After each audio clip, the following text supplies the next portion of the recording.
This is going to be the most explosive, the most important video I have done in the entire COVID series. Come on, let's go see what I'm talking about.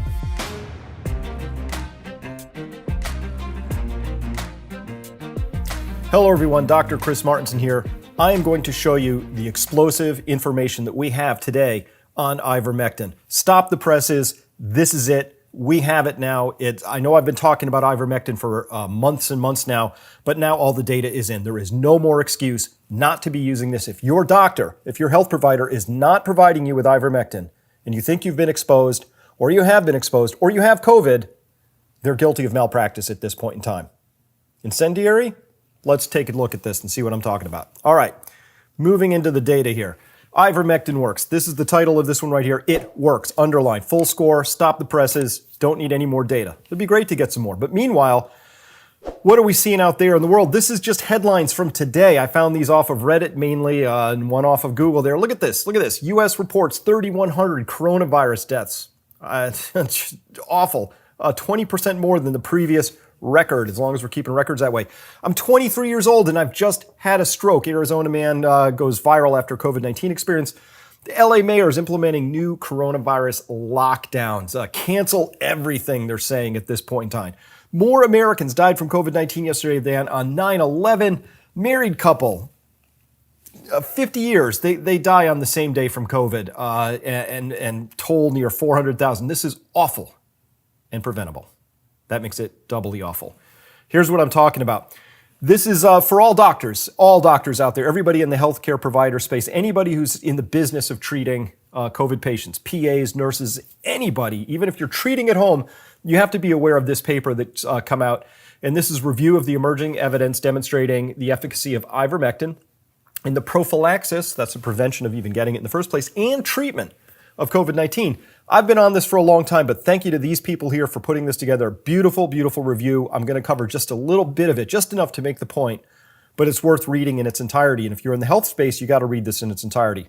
But before you do that, start giving your patients ivermectin. Full stop, just do it. All right, where are these people from? Let me get my drawing tool out here, my magic drawing tool. We've got Aurora Medical Center, University of Tennessee, Hackensack School of Medicine, University of Texas Health Center in Houston, Center for Balanced Health in New York.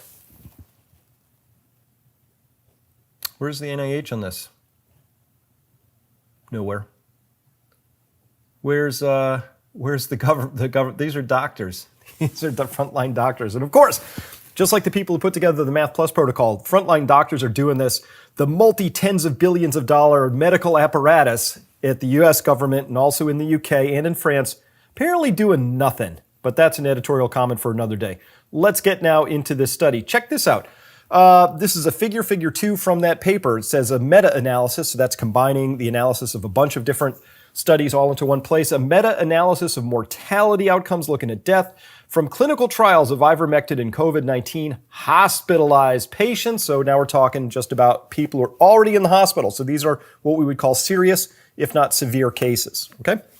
So look at this, all these different studies here, and this right here is saying what's the odds ratio. If the odds ratio is 1, there was no benefit, no harm. If the odds ratio is over 1, ivermectin, of course, would have done more harm than good. Under 1, and it does more good than harm. Every single one of these studies has an odds ratio of less than 1. And by the way, this is a log chart, so this is 0.1. This means there's around a 90% or better benefit for these 3 studies down here. 90% improvement in hospitalized patients. Now, the vaccine, 95% effective. You know what the vaccine's not effective at? If you're already in the hospital. If you're in the hospital, you give somebody a vaccine, no help whatsoever, right? So how do we treat people who are in the hospital? We use this. If this is not being used, it's malpractice at this point in time. Look at those odds ratios. The worst of these, is still better than remdesivir by an order of magnitude. And this is in hospitalized patients. What happens when we look at ivermectin as prophylaxis? So these are trials where people are either in a high-risk setting, they're healthcare workers, and or they've been exposed at home.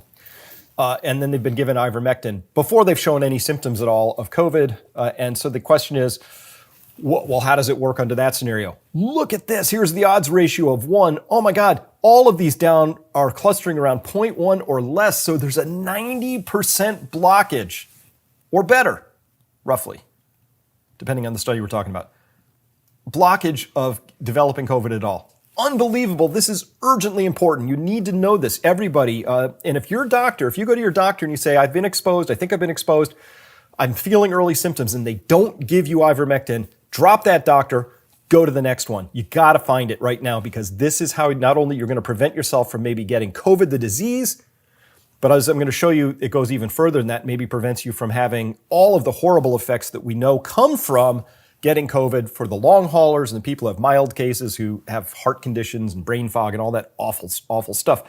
From this same meta-analysis, this is fantastic real-world data. Look at this. This is really, really critical here. So what they're doing here is they're looking at a comparison of case count decreases among Brazilian cities with and without ivermectin. So the distribution campaigns were given to cities, some with, some without. Some cities got it, some didn't. Bolded cities got ivermectin. The unbolded cities didn't, and so they matched them in terms of which region they're in, because maybe that matters. Maybe it's important. You wouldn't want to compare a southern city with a northern city. Maybe they're just different in terms of climate, in terms of spread. So they matched them in terms of region, and they matched them in terms of population. So here's a city in the south with 223,000 people in it. Here's one with 224. The one in bold got ivermectin. The one that isn't in bold didn't get ivermectin. So here now they're looking at percent of cases in August compared to June and July. 40% of the cases relative to June and July in the city that got ivermectin, and 80% of the cases, so there was still a decline, but not nearly as much. Well, that's just one city. Could be random. In the north, comparing these two cities right here, again, matched for population, matched for region. This place has 45% of the cases they had in June, July, and that's the city with ivermectin because it's in bold, compared to 67%. In the Northeast, same sort of matching, 19% of the cases compared to 62. Every single time when you distribute ivermectin in Brazil, you get a reduction, a vast reduction in the number of cases that are being reported. What about in Paraguay? They also noted that in Paraguay, again here, they're looking at case counts and deaths. This is counting deaths too. In Alto Parana, in blue, is after ivermectin distribution began compared to all other departments or regions. So in blue here, we see that this is deaths, weekly deaths for COVID. Came all the way down in places that had been distributed ivermectin. In places that hadn't, the death counts came down a little, but not nearly as much. Look at that. So we're comparing basically the experience of all of these with this one way down here. Look at that. Unbelievable. Not unbelievable, it's believable to me. And in terms of number of cases, same thing. Places with ivermectin, and let me get my red pen back, all of these places without ivermectin. So what do you see there? Pretty good, solid evidence. Again, real world data. This is measuring in the tens, if not hundreds of thousands of people across cities, across regions. And this is an entire country measuring against departments or regions against each other. So it works. Real world data says ivermectin works. How about for long haulers? These poor long haulers, these are people who are reporting that months after exposure and development of COVID symptoms, they still feel tired, brain fog, tachycardia, which is a racing heart, extreme fatigue, unable to walk upstairs or conduct themselves. So they write here in the report, this meta-analysis say decreasing reports of persistent, vexing, even disabling symptoms after recovery from acute COVID-19, and even mild COVID-19 to be honest, have been reported, and which many have termed the condition long COVID or long haulers, and estimated to occur in approximately 10% of cases. So if we said in the United States there's roughly 9 million cases now, well, that's 900,000 wounded people. That's more than in World War II. That's an awful statistic. Generally considered as a post-viral syndrome, they're writing here, consisting of a chronic and sometimes disabling constellation of symptoms, which can include in order fatigue, shortness of breath, joint pains, chest pain. Many patients describe their most disabling symptoms as impaired memory and concentration, often with extreme fatigue, described as brain fog, highly suggestive of the condition of myalgic encephalomyelitis or chronic fatigue syndrome, a condition well reported to begin after viral infections, so this may be no different.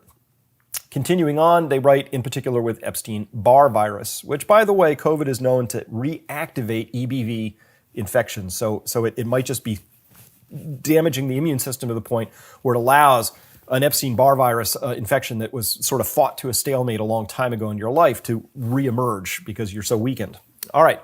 Although no specific treatments have been identified for long haulers, a recent manuscript by Aguirre Chang et al. From the National University of San Marcos in Peru, where they are using ivermectin, reported on the experience with ivermectin in such patients. So I think that's the reference there. They treated 33 patients who were between 4 and 12 weeks from the onset of symptoms with escalating doses of ivermectin, 0.2 milligrams per kilogram, that's 200 micrograms per kilogram for 2 days if mild, 0.4 milligrams or 400 micrograms per kilogram for 2 days if moderate, with doses extended if symptoms persisted. They found that nearly 88% of the patients' resolution of all symptoms was observed after two doses with an additional 7%, so bringing us up to 95%, reporting complete resolution after additional doses.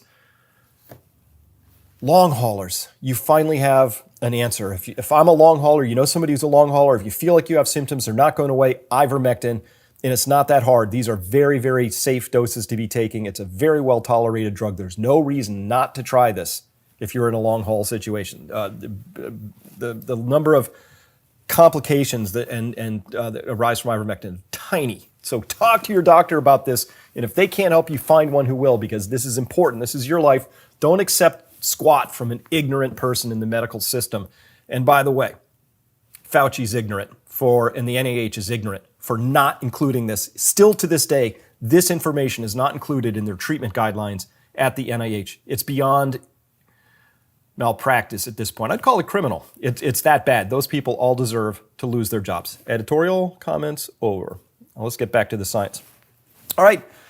So this is another way which a very simple place found at ivmmeta.com where they've collected. This is different from the study we were just talking about, the other meta-analysis. Different website, different everything. But what they've done is they've made a very handy, easy chart table for us to look at all these different studies that are coming through, and they're adding to this as new studies are coming in. Love it right there.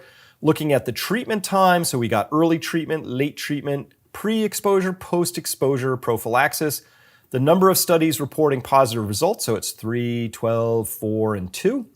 And total number of studies, 3, 12, 4, and 2. Hold on. That means 100% of all the studies in early, late, pre, and post-exposure prophylaxis are reporting positive results from that.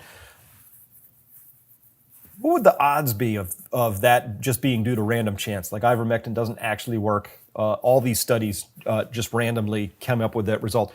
Well, if you just looked at these first early treatment studies, just 3 of them, about a 1 in 8 chance that those 3 could all come back positive. Once we have these next 12 for late treatment, it's about a 1 in 4,000 chance that that's due to chance. If we just look at these right here, you get a 1 in 16 chance for those 4 studies. And sorry, I misspoke a tiny bit. So this is 1 in 4,000 just for these 12. These 12, 1 in 4,000 that those 12 studies all returned 100%. That's fantastic. And 1 in 4 chance that these 2 studies, post-exposure prophylaxis, return their results. But if you put all those together, you put them all together, you put all of those studies into one spot, all 21, you have a 1 in 2 million chance that this is due to chance. Like no chance, this is chance. You get that? This is just like, oh my God, and look at the improvements. 91% improvement, a 60% improvement, a 98%, an 87%, an overall 75% improvement across everything. Early, late, severe, mild, pre, post. At every possible stage, ivermectin is delivering a solid result. Compare this to remdesivir, which barely returned any result at all. And it was all over the news, and they couldn't stop talking about it, and Fauci's like promoting it, and it was junk. It was garbage. All it did was cut 2 days off of the average hospital stay for some people who had this much oxygen flow, but not this much. It was junk. They fished till they found that stupid result. Doesn't work. Didn't work. That's fine. Not everything has to work, but consider the amount of attention and intention that was put behind promoting that. by your media system, which is totally bought and paid for, by the way, by your media system, which is unable somehow to wrap their heads around results like these, which are as clear as day. So if you cared about helping people, that's what I do. That's why I do what I do. I care about you. I care about helping people. I care that science matters. I care that we can make sense of the world and add 1 + 1 and come up with 2. I care that we can have a shared experience of life where we could both look at data like this and say, this is meaningful and we should do something with that. I don't have any good reason for why the media can't manage to get their heads around this particular thing. But by the way, 100% of the time, ivermectin works, which sets it apart, by the way, from my favorite clip from Anchorman here, sets it apart from a certain pheromone perfume, which... They've done studies, 60% of the time, it works every time. That doesn't make sense. Wait, one more time. I love this. Let's do it one more time. They've done studies, 60% of the time, it works every time. That doesn't make sense. So, unlike this pheromone perfume, 100% of the time, it works every time. Ivermectin. I deliver this to you for your perusal and consumption. All right. So this is looking at that same metadata, but putting it on a graphical format. If you don't like tables, some people like the images. I like the images. So this is, again, the hazard ratio of 1. Anything on this side is an increased risk. Anything on this side is a decreased risk. And now you can see how every one of these studies sort of fell out. And by the way, early treatment, just 90% reduction in risk if you have early treatment. So ivermectin ought to be given prophylactically, early as possible. Of course, just like any antiviral, it's going to do its best work as soon as possible. You want to get it into you as soon as possible. When it's given late, obviously it still has some benefit on these studies out here. But like anything, if you give it too late, like you can't, like let's just imagine they gave ivermectin to people who had just died. Obviously, no benefit's going to show up there whatsoever. So the earlier, the better. The earlier, the better. The earlier, the better. It's pretty obvious, and I'm surprised we have to be saying that here in December, but people are still confused by that out there in the medical world. All right, so this is the summary from that those tables and those images we just looked at. You can read them yourselves. I'm just throwing them in here because I thought it was pretty good, but showing that the probability that ivermectin is an ineffective treatment is actually 1 in 2 million, so almost no chance that this is due to nothing. Hey, let's have another real-world experiment just in case, because I was tracking this one for a while. Way back in July, there was one state in Mexico that said, we're going with ivermectin. And so they say here, the Secretary of Health in the state of Chiapas announced in the house-to-house campaign is going to begin to detect positive cases in the Ministry of Health. And they actually get to call themselves a Ministry of Health. Why?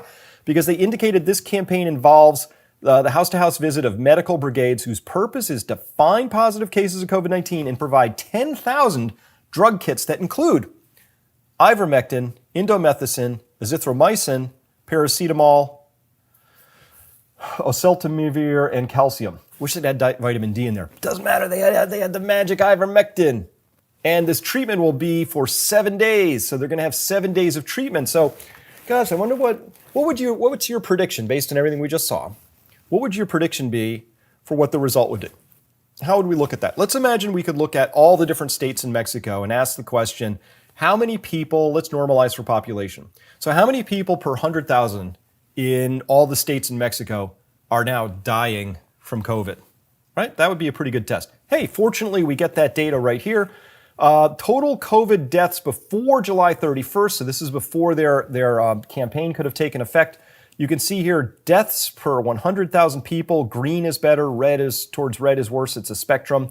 The state of Chiapas down here, but you can see all these different states. They have numbers that are ranging from maybe 20 or 30 on up to over 111, 117 there. But look at this, total deaths after July 31st. This is the only state that's down here in the green zone. Pretty compelling, wouldn't you say? I would say it's compelling enough that we would say we have to take this pretty seriously. All right, Let's check in with Romania. In Romania, just an article just came out on December 3rd. That'd be today. COVID-19, ivermectin, the drug with up to 90% effectiveness, ignored by medical authorities. So it's already starting to cause a stink in Europe as well, where people are going, hey, what's going on here?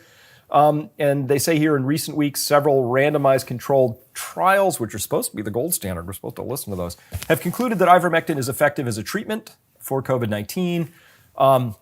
It is an antiparasitic molecule. It's used primarily to fight scabies, which is not even a virus or a bacteria. It's an actual little tiny organism. According to a meta-analysis of all known studies in hospitalized patients, treatment with ivermectin in the hospital reduces the risk of mortality by a factor of 3 or even 6 if we limit ourselves to randomized trials which are less biased studies. So even if we just throw out all the other studies, we only want randomized controlled trials because that's all we'll allow ourselves to consume. It reduces the risk of mortality by a factor of 3 or even 6. All right. That's why I say right now, if your healthcare provider or any healthcare provider is not using ivermectin, it's a form of malpractice at this point in time. That it's not being promoted at the national levels by various health managers, not authorities, because you lose the moniker of an authority if you can't manage to improve health using the tools at your disposal, right? I mean, that'd be like you go to a doctor, you have an infection with a bacteria, and they've got antibiotics on the shelf, and they choose not to use them because they're going to think positive thoughts your way and maybe rub something, a lotion on there that's based on cow intestines, right? That would be malpractice, right? Because you would use the tools you have available, right? Well, that's the equivalent right now. As far as I'm concerned, the NIH is basically in the business of sending positive vibes and cow intestine juice. That's where they're at.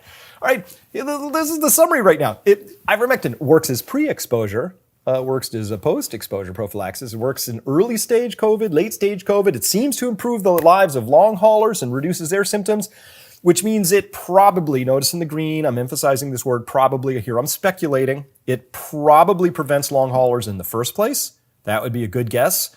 It probably prevents or limits other damage for the mild cases. So this would be things that would develop into long haul symptoms or the other damage that we're seeing in people, cardiac damage, things like that. And it probably prevents or limits other damage in severe cases too. These are probables.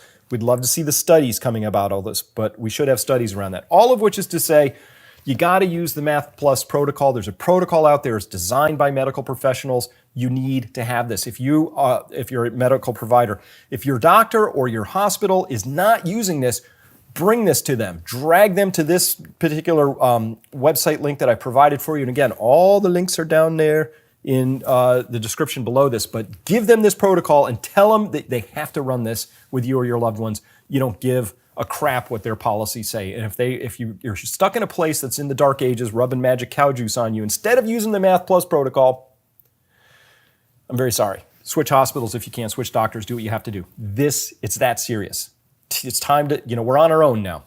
We've been failed comprehensively by our national health manager. So guess what? Individual doctors, like all those great good doctors who put together that meta-analysis review and the people who put together the EVMS Math Plus protocol. So here's what it is. If they've got a prophylaxis protocol, look at what's right at the top of that. Ivermectin. Of course there is, right? And there's the dosages you would want on there, and they've got vitamin D3, vitamin C, quercetin, which helps the zinc, which is next on the list, get in there, and of course melatonin, which helps as an important immunomodulator. I 100% subscribe to that Math Plus protocol. Okay.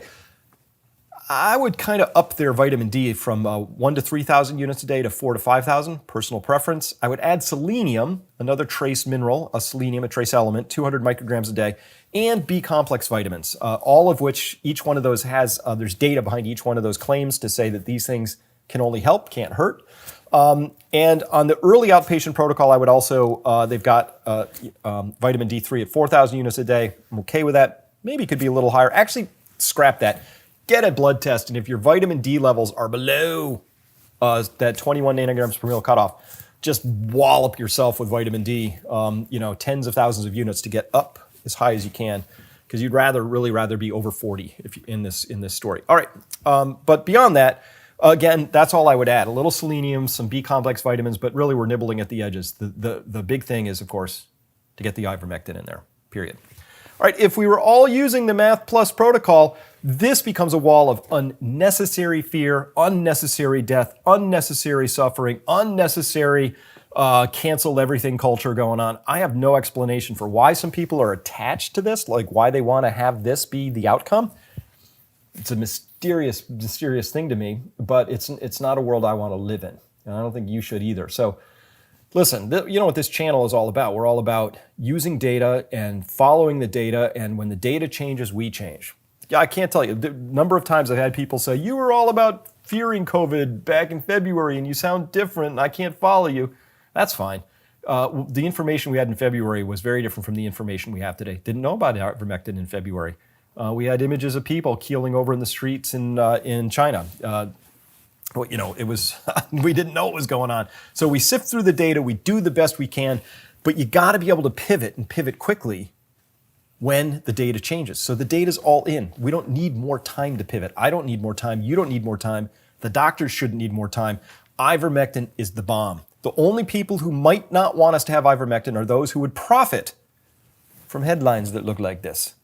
That's all I can tell you. You know, as Charlie Munger, the right-hand man of Warren Buffett at Berkshire Hathaway said, he said, if you show me the incentive, I'll show you the outcome.